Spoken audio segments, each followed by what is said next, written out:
Полицијата ми кажа што се случило. Тоа беше нешто несватливо во почеток, таква грозна ситуација, мислам, тоа не се случило до сега. Мислам, такви случаи на инцест и злоставување има многу и цело време, но така нешто толку долго да се случува и во неговата сопствена куќа, во неговиот собствен подрум, каде што он горе живеел со семејството.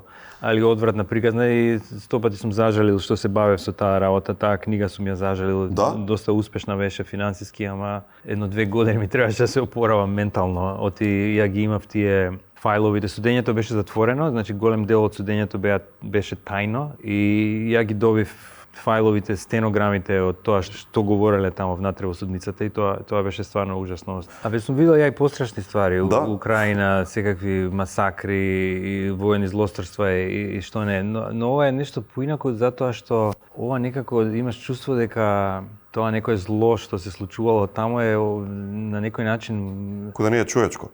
Па како да не е човечка, од другата страна е човечко, знаеш. Тоа се случувало во едно семејство и таа цела средина некако била околу тамо и она се мислиш ова може да се случи утре повторно.